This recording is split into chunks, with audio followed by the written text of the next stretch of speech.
Bonjour à tous, je suis Jean-Baptiste Lotier et bienvenue dans Tech in Sport, un podcast Alliancy, médias numériques et business. Performance sportive, cybersécurité des événements, data, intelligence artificielle.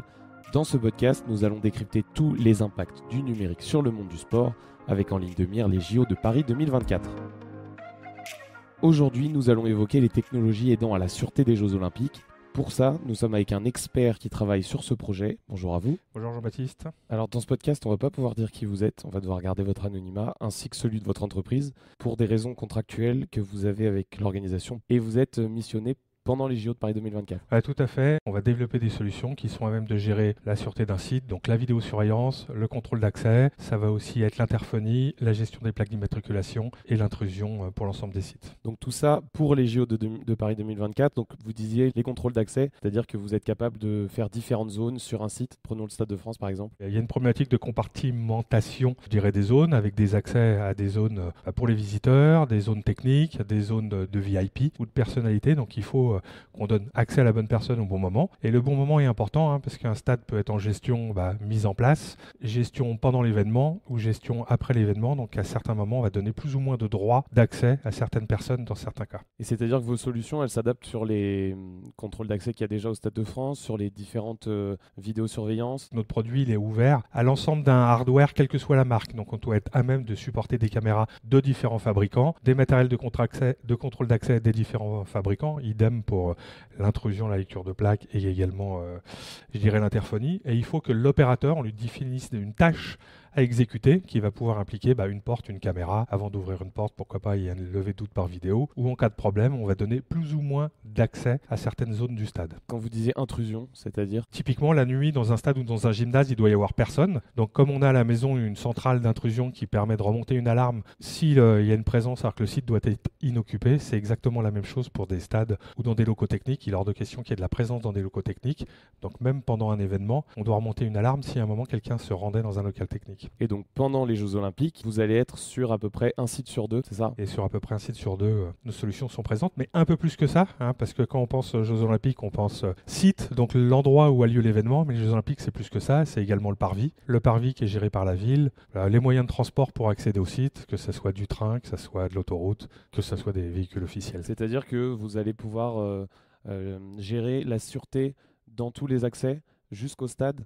Donc vous disiez les routes, les trains et les parvis, et à chaque fois c'est des responsabilités différentes. C'est-à-dire que les trains, la SNCF, le parvis, la municipalité. Exactement, donc toute la difficulté c'est ça, donc ce sont des solutions totalement indépendantes les unes des autres, parce que les donneurs d'ordre sont indépendants, parce que les personnes qui les exploitent sont différentes. Par contre, à un instant T, il va falloir que le préfet, typiquement le ministère de l'Intérieur, ait accès à certaines informations. Donc toute la difficulté c'est de pouvoir fédérer ces différents sites, mais c'est là toute la force du logiciel qui va pouvoir fédérer des dizaines, des centaines, des milliers de sites, et pourquoi pas gérer des dizaines, des milliers de portes, de caméras ou d'interphones. La difficulté étant d'amener la bonne information à la bonne personne au bon moment, dans un cadre d'utilisation qui va être tout se passe bien, il y a un événement, il y a un niveau de Vigipirate qui peut monter, etc. Donc il va être à la volée, en live, être à même de changer les droits et tout ce qui peut être fait sur les différents sites. Et est-ce que c'est plus simple finalement ou plus compliqué qu'il y ait différents donneurs d'ordre? Le comité des JO sur le site, la municipalité, etc.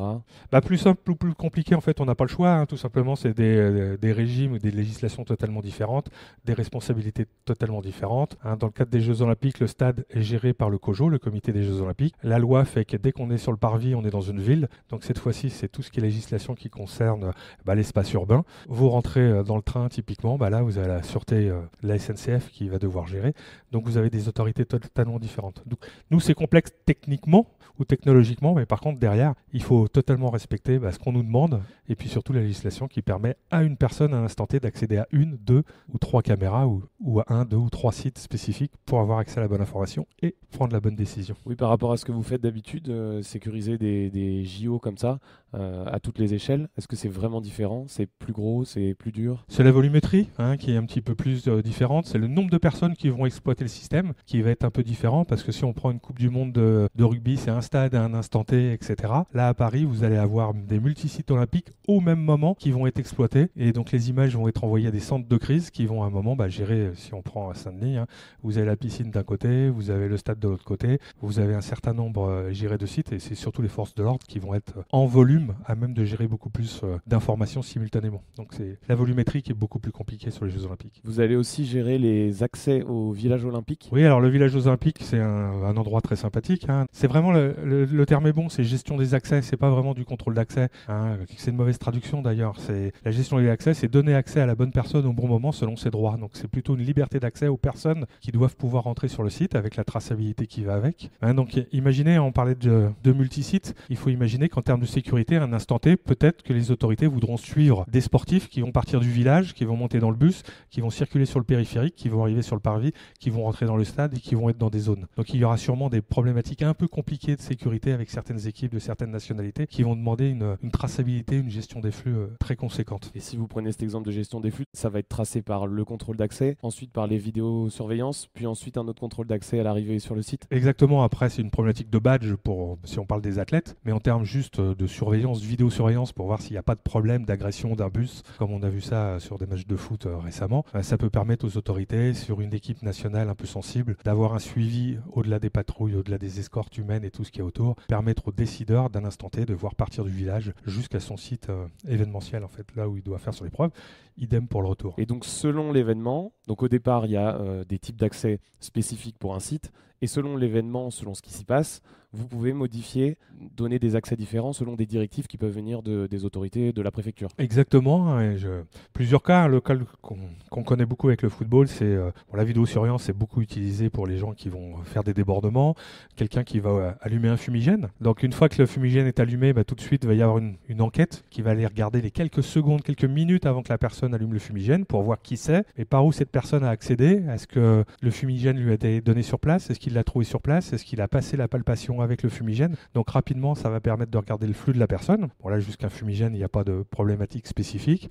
Mais si vous avez une personnalité qui arrive dans le stade, politique, il y aura sûrement des chefs d'État lors des Jeux Olympiques. Peut-être que des gens qui d'habitude pouvaient circuler d'une tribune à l'autre, parce que c'est un fonctionnement normal, lorsqu'il y a un chef d'État, on peut dire, on met en place une procédure chef d'État et ça va, comme vous le disiez tout à l'heure, compartimenter certaines zones et interdire à certaines personnes temporairement d'accéder à la tribune officielle. Et si on va vers l'événement le plus critique où on ordonne l'évacuation, c'est simple à mettre en place? On a accès à toutes les images, à toutes les portes, à toutes les informations. La procédure a déjà été réfléchie, malheureusement, mise en avant, ou plutôt heureusement. Donc les autorités ont déjà réfléchi à cette procédure. Elle est déjà en place dans le système. Ça sera juste un protocole de décision de la mettre en place. Donc n'importe qui ne peut pas déclencher cette procédure. On va demander une validation, une double validation ou une triple validation avant de partitionner, d'ouvrir les portes, donner accès aux images. Et surtout, on ne sait pas, mais on limite l'accès aux images lorsqu'il y a un événement, de manière à ce que certains postes de sécurité qui ont été identifiés ont accès aux images et on enlève les images aux autres PC à distance, de manière à ce qu'il n'y ait pas accès à l'information, qu'ils ne voient pas ce qui se passe. Pour mieux gérer la crise? Pour mieux gérer la crise et éviter que ces images se retrouvent à gauche, à droite, ou que des personnes qui ne devraient pas les voir les voient.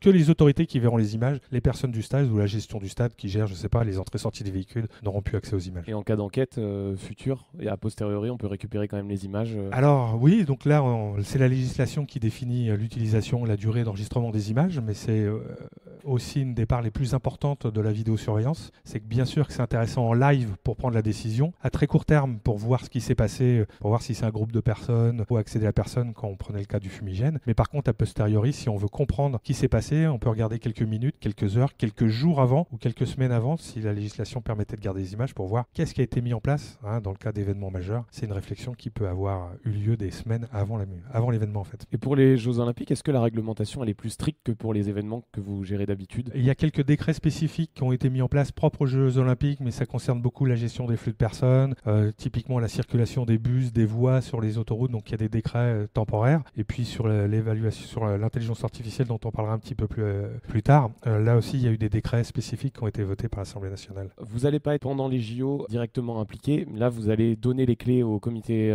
d'organisation fin mars sur les différents sites dont le Stade de France pour le village olympique. Qu'est-ce que ça implique? Ça implique que tout est finalisé, fonctionnel et opérationnel à fin mars, de manière à ce que le COJO, le comité des Jeux Olympiques, prenne en charge les systèmes, puisse se former, s'adapter, et s'il y a des adaptations, des procédures, des choses à mettre en place, à partir de ce moment-là, ils en ont la responsabilité. Donc ça veut dire stabilité du système, livraison du système pour fin mars. Ouais. Et donc c'est avec la DSI que vous travaillez sur ça? Avec la DSI et les directions sûreté des certains sites dans certains cas. Ouais. Vous évoquiez l'intelligence artificielle dans la vidéosurveillance. Il y a une expérimentation qui a été validée par la CNIL pour de l'intelligence artificielle à travers la l'analyse des vidéos. Qu'est-ce que ça change pour vous? Pour nous, c'est une information de plus à gérer, mais dans le bon sens du terme. On imagine bien que sur un stade, lorsqu'on parle d'un stade, lorsqu'on parle du parvis et lorsqu'on parle des moyens de transport, on est tout de suite sur des milliers d'informations, que ce soit vidéo ou des centaines ou des milliers de portes à gérer. Donc l'intelligence artificielle va permettre d'amener la bonne information à la bonne personne au bon moment. Donc c'est principalement ça l'intérêt. C'est très difficile de gérer un système de milliers de caméras. Juste aller faire une ronde virtuelle pour voir ce qui se passe, ça n'a que peu d'intérêt. Par contre, l'intelligence artificielle peut ramener une information comme quoi, là, il y a un groupement de personnes de manière un peu conséquente. Là, il y a un nombre de personnes qui est dépassé. Donc tout de suite, ça va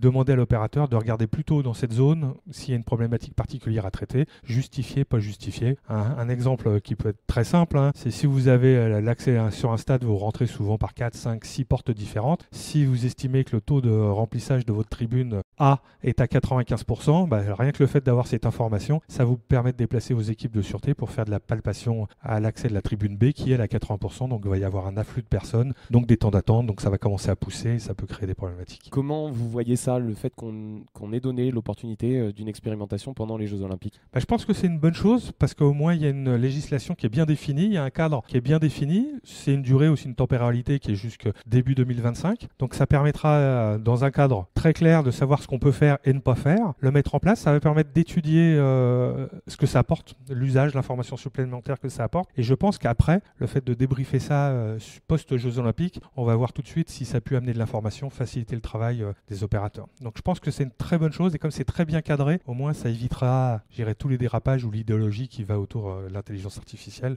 Et c'est a posteriori qu'on saura si il faudra revoter une loi pour avoir l'utilisation dans le temps de cette intelligence. Il y a un autre aspect qui est très important dans le numérique autour des Jeux Olympiques, c'est la cybersécurité. On sait que c'est un des événements les plus ciblés de la planète. Comment vous vivez ça? Comment vous préparez ça? Vous savez que vous allez être attaqué. On sait que oui, les Jeux Olympiques ont été un des sites. Les derniers JO ont été très très très attaqués, donc je vois pas pourquoi les JO à Paris seraient différemment. Alors qu'en plus, il n'y avait pas de spectateurs aux derniers JO à Tokyo en 2021. Donc oui, lien de cause à effet. Est-ce qu'il y en a eu plus? Est-ce qu'il y en aura moins? Je ne sais pas. Mais en tout cas, c'est très visible. Ils en attendent beaucoup. Ils en attendent énormément, ouais. Nous, Jeux Olympiques ou pas Jeux Olympiques, je dirais la cybersécurité, c'est natif dans notre produit, c'est non discutable, c'est quelque chose qu'on travaille dès l'écriture de la première ligne de code. Donc ça, c'est important. Tous les process de qualité, tous les standards qu'on essaye de mettre en place, que ce soit en France, mais comme on est une société internationale, on doit respecter les standards américains du Sud et l'ensemble des standards en Europe et le plus possible certifiés par les différents organismes, par l'ANSSI par exemple en France. Donc il n'y a pas eu d'effort supplémentaire pour les Jeux Olympiques qui a été demandé par exemple par le comité d'organisation? Non, c'était vraiment le respect et afficher dès le départ le plus haut niveau de cybersécurité et de certification du produit. Donc ça, c'était un prérequis non négociable avec les JO. Donc là, on va faire un saut dans le futur et se projeter dans quelques années. Il y a déjà l'intelligence artificielle qui intervient dans votre secteur d'activité. Qu'est-ce que ça va pouvoir apporter dans le futur selon vous? On est déjà, comme je le disais, on fédère des centaines, des milliers de caméras, des milliers de systèmes d'intrusion et autres. Donc la difficulté, c'est toujours d'amener l'information à la bonne personne. Donc dans le futur, on va rajouter ce qu'on appelle l'IoT, l'Internet des objets. Donc on aura encore plus d'informations. Donc l'intelligence artificielle va nous permettre de faire des règles. Alors je peux vous donner un exemple dans l'énergie. Si notre système, on parlait d'intrusion, si on estime qu'il n'y a personne dans un gymnase à 2h du matin, pourquoi pas remonter cette information et se dire ça vaut peut-être le coup de baisser le chauffage. Donc on est plus sur de l'intelligence par rapport à des informations qu'on va récupérer et de se dire tiens, à un instant T, j'ai une photo, je sais qu'il n'y a personne dans ce gymnase, tout de suite je vais avoir un impact sur le réseau de chauffage et descendre la température. Donc ça va avoir un impact sur l'énergie, sur tout ce qui est vert, mais on peut faire la même chose sur l'éclairage public en fonction de la circulation ou autre. On va récupérer de plus en plus d'informations, très bien, qu'est-ce qu'on en fait? Des statistiques, c'est une bonne chose. Ma piste cyclable est de plus en plus utilisée. Bonne information, ça va me demander moi peut-être de la remettre en état plus rapidement. Une qui est moins utilisée, peut-être que mes budgets vont être investis différemment. Donc ça va vraiment donner un état du système, de vers quoi on peut tendre. Et puis je pense que demain on pourra même mesurer. J'ai investi 100 ici sur de la technologie, ça m'a rapporté peut-être 110 ou peut-être 150. Et puis on peut aller plus loin. Là on reste dans un milieu qui est très fermé, qui est la sûreté. Mais pourquoi pas remonter ces informations, puisque moi je sais combien il y a de voitures dans la rue, combien il y a de voitures qui circulent. Pourquoi pas remonter l'information, monsieur tout le monde, tous les citoyens, avoir l'information sur son smartphone, de manière à aller plutôt se garer avenue Général Leclerc, parce qu'il y a plus de place que l'avenue Général de Gaulle. On est plus dans l'interaction des différents systèmes de manière intelligente sans qu'il y ait une gestion manuelle. Je pense qu'on tend vers l'amélioration des usages avec des investissements qui sont déjà faits. Et comment, par exemple, vous imaginez le futur sur les caméras? Est-ce que vous pensez qu'on aura besoin ou pas de reconnaissance faciale? Est-ce que vous voyez ça arriver? Est-ce que vous travaillez dessus? Comment vous voyez ça? La reconnaissance faciale, elle existe déjà, hein, parce qu'il y a quelques pays à l'étranger qui l'utilisent. L'analyse faciale fait partie de l'intelligence artificielle. L'Europe, d'une manière générale, et la France l'ont totalement interdit. Donc, c'est une fonctionnalité qui sont utilisées dans certains pays. Bien ou pas bien, je ne sais pas. En tout cas, dans le cadre législatif français, aujourd'hui, on n'a pas du tout le droit ou la possibilité d'utiliser ça. Donc je pense que la réponse à l'analyse d'image et la reconnaissance faciale, c'est la législation. Oui, c'est le travail du politique. Exactement. Merci de nous avoir évoqué la manière dont vous allez participer à la sûreté des Jeux Olympiques. Merci Jean-Baptiste. Merci à vous de nous avoir écoutés. N'hésitez pas à liker et vous abonner sur toutes les plateformes pour ne manquer aucun épisode. Et on se retrouve très vite avec un nouvel invité pour décrypter la montée en puissance de la tech dans le monde du sport.